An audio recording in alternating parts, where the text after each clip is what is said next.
Meaning of disk. Disk. Disk. Disk. Disk. A disk is a storage device used to store and retrieve digital information, such as documents, videos, and images.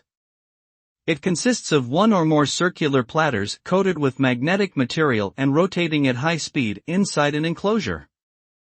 Data is written and read from the disk using read/write heads that move across the surface of the platters.